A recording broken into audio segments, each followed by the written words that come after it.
Hello, everyone. My name is Mya Lewis, and I'm also a part of the Katzenberger Art History cohort. And I'm currently working on a project with Dr. Diana Njai over African American crafts. We'll be organizing a charrette. We're still in the very beginning phases of this process. However, that is what we're working towards. A little bit about me and my background and what led me to be interested in this project. So I recently just graduated from the University of Texas at Arlington with a bachelor's in art history and a minor in anthropology.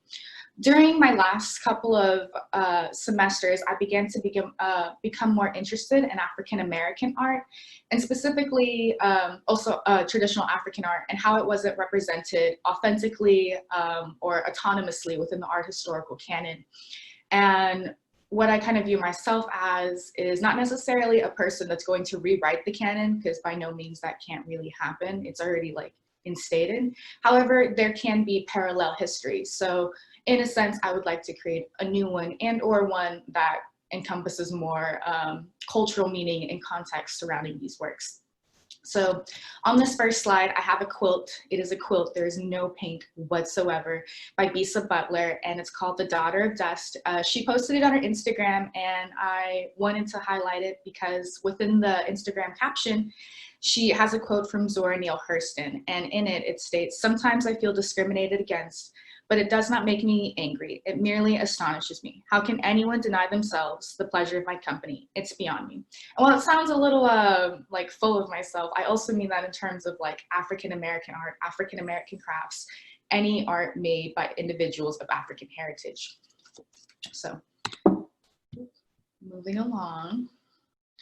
The overview of this presentation. So first I'll be going over my mentor and project description. Next, I'll be discussing what is craft, and furthermore, going on to assign tasks and impacts, and concluding with future goals and the lessons that I've learned. And this quilt is super cool in the back here. It is Lessons by Karen Hansen. She's becoming increasingly more popular. She's a quilter, and she helps deal with a lot of issues related to COVID-19, as well as African American communities, which we'll get more into later. So my mentor is Dr. Diana Njai. She's a cultural specialist and curator at the Center for Folklife and Cultural Heritage. This is one of her projects here that she gave during the American Craft Forum's video series, also go on to later. And originally our project description was over African textiles, then it changed to a summit over African American crafts. And through research and like understanding more of her direction and what she's trying to convey, we've now changed it more to a charrette. So a charrette combines creative and intense working sessions with public workshops and open houses. It is a collaborative planning process that harnesses the talents and energies of all interested parties to create and support a master plan that represents the transformative community change. And kind of like one example that Diana was mentioning was this Mender's blind that she created last year. Within the forum video, she discusses how this Mender's blind originally came from the concept of a hunting blind. So it'd be a temporary structure that a hunter would create to hide themselves from prey.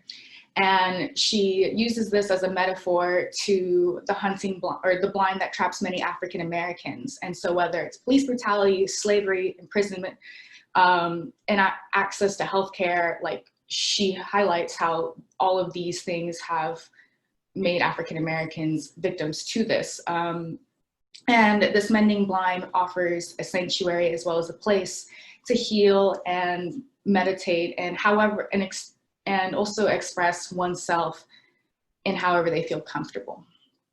So moving along. All right, so what is craft? Craft is defined by the American Craft Council as handmade work, often socially conscious, as you can tell with Diana's project, and it is a discipline we can find all around us. It is ever-changing, and it is beginning to include more different techniques, different people's voices, and as well as cultural movements such as DIY and craftivism. I brought an example over here of Martin Puryear's craft. This is currently up at the Museum of Modern Art in Fort Worth, which is very close to where I live.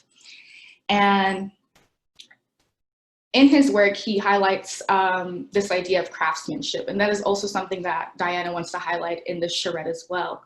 And so thinking about this idea of craftsmanship and how craft has been defined before in contrast to now, craft is primarily noted for its functionality purposes, particularly utilitarian, rather than a sole focus on the aesthetic qualities of it. But the definition of craft has been changing over time, and also who has been included in this definition of craft has also been changing. And so I say that in specifically because in the craft community, minorities are heavily underrepresented. However, within local communities, minorities tend to be more represented because that's who they can directly affect. And so in this ladder for Booker T. Washington by Martin Puryear, you can obviously see the craftsmanship that went into this with the use of ash and maple. And the title was given after the fact, but he wanted to highlight kind of the troubles that African Americans go through, whether in politics, whether in the art community, as a general way in American society. And so it starts off with a wider base at the top and narrows down closer towards the top here, emphasizing the struggles and how things immensely become harder to do. And then also here's a small photo of him in his studio as well, working. Okay. And then the types of craft. So within thinking about these perceptions of craft, Diana has really opened my eyes to the different means and mediums of craft. And so in the top left corner here, I have a two-way shoulder and waist satchel by Mia Wright-Ross, who we hope will be in our charrette, will participate. And then on the right, I have the double Dutch on the Golden Gate Bridge by Faith Ringgold, who's a really famous African-American quilter. And when it comes to thinking about craft, there are so many different types of craft. It's crazy. You have doll making, you have hairstyling, fiber arts, ceramics, woodworking, metalsmithing, paper, glass, and this barely covers the tip of the iceberg.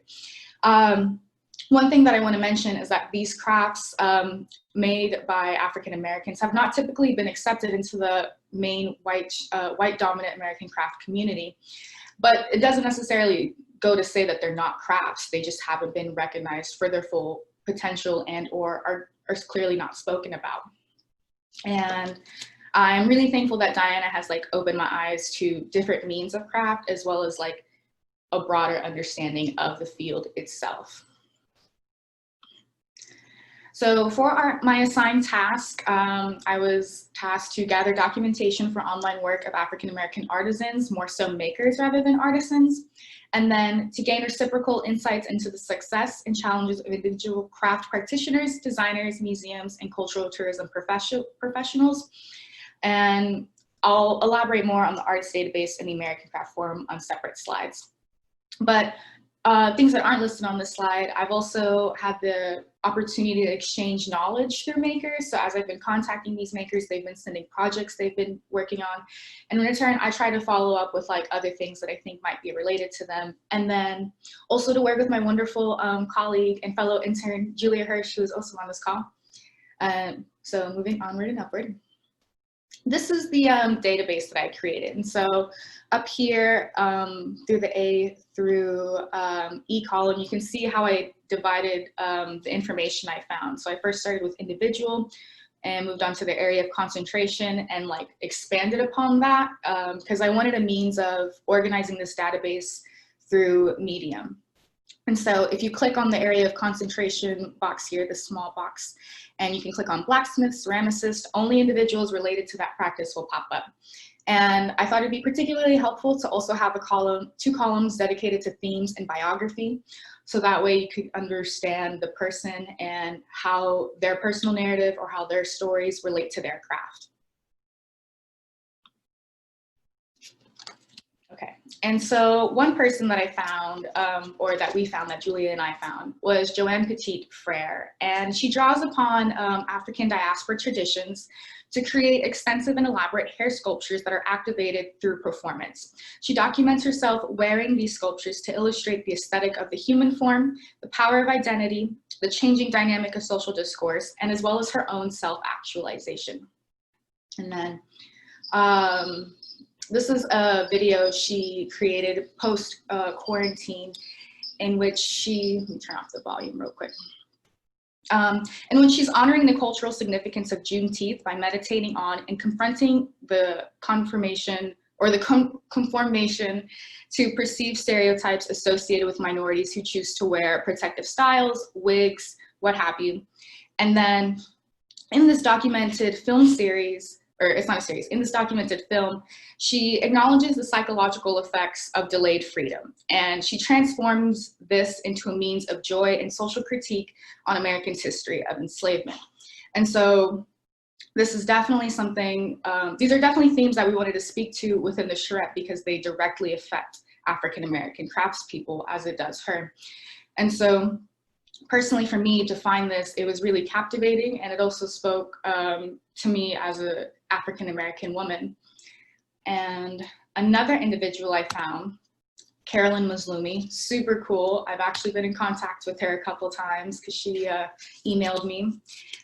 She's the founder of the African-American Quilt Guild of Los Angeles from 1981 to 1985. And then she's also the founder of the Women of Color Quilters Network. She's been the forefront of educating the public about the diversity of interpretation, styles, and techniques among African-American quilters, as well as educating younger generations of African-Americans about their own history. Currently, right now, she is curating We Are the Story. It's a juried quilt exhibition, and it's going to pivot off of two themes. The first theme being Gone But Never Forgotten, and it explores these quilts will explore members of society that have lost their lives to police brutality. And then the second theme is racism in the face of hate we resist.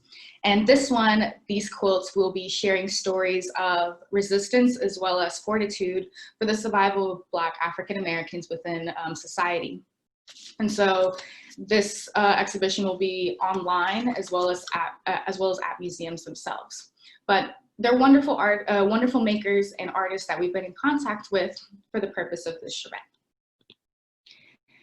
And so the impacts of this project, the first one being contacting makers either through social media and or email.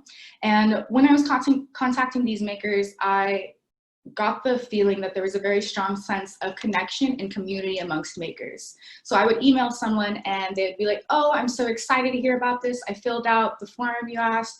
And also here's a couple of other individuals that you might be interested in also asking to participate, which was really helpful because it made what I had to do a lot less, arduous for myself. The second thing being understanding craft as a response to COVID-19. So you can see with Carolyn Mazlumi's exhibition how she's bringing these really hard topics to the forefront in museums as well as online for the American public to face and not simply put a blind eye to. There's also been a lot of makers who have been creating masks and donating them and or creating templates and selling them, and the nonprofit and the third-party organizations, the nonprofit organizations, will donate whatever proceeds were made to communities in need. Another thing that I've also been working on is writing a blog post for the American Craft Forum. So they created a video series in which Diana was a part of, and I'm writing a blog post that I believe will go up this Thursday, so exciting stuff. And basically it's encouraging others to watch these videos as well as heighten our partnership to them because they're a supporter as well as funder. And then lastly, we are also requesting image permissions for Diana's manuscript, The Will to Adorn, African American Style and Aesthetics of Identity. So for future goals, I hope to create a lookbook, for lack of a better word. It'll probably look more similar to a brochure, but it'll go into detail of the makers that we're selecting. So it'll have a small picture of the maker, a brief biography, a highlighted work by them so you can see their craft, and maybe a couple of themes in case you might be interested. Julie and I will also be interviewing makers. I hope to interview Emily Karras Duncan, who is a quilter who uses, who extracts dye from slave shackles and then incorporates this in her thread and proceeds to create a quilt of this. And we also hope to interview, as well as Carolyn Mazlumi and Joanne Petit-Frere. And then lastly, we also hope to create an Instagram to provide a public face to all that we're doing and hopefully promote more awareness of this large and vast topic. So lessons learned, time management. She always gets the better of me. I am definitely getting better at it. Scheduling, using Outlook as my calendar and sticking to it really helps. And then organizational skills. When I first started creating the database, I didn't exactly know what information I was trying to highlight. But after a couple of conversations with Diana, as well as Julia, I was able to really pull together something that was more accessible. And then following up on that, other learned concepts, craft is a huge field that encompasses many topics, and there's been some scholarship over these topics, but I wouldn't necessarily state that it covers the expanse that it is. There's been a lot of scholarship over quilting as a discipline, as well as like woodworking and ceramics to an extent, but you also have fields like we were stating, doll making, embroidering, hairstyling, and these things just tend to be overlooked. And so secondly, the importance and reception of craft made by minorities in the art community and within art history and their local communities, a theme I've been talking throughout the presentation. And then also defining the difference between artist and maker. Diana heavily emphasized that she wants to bring makers into this charrette because of how heavily this like dual pandemic has hit them, and we still want to offer a means of connection as well as like conversation to discuss these different fields of craft. And lastly, thanks Chris and to OFI, as well as my intern lunch group. I did not invite them, but Julia's here and she's a part of the intern lunch group. Also, thanks to Julia. I greatly appreciate all her help and having someone to work with. And lastly, I would also like to thank Diana, who has taught me so much throughout the course of these 3 months. And then that is it.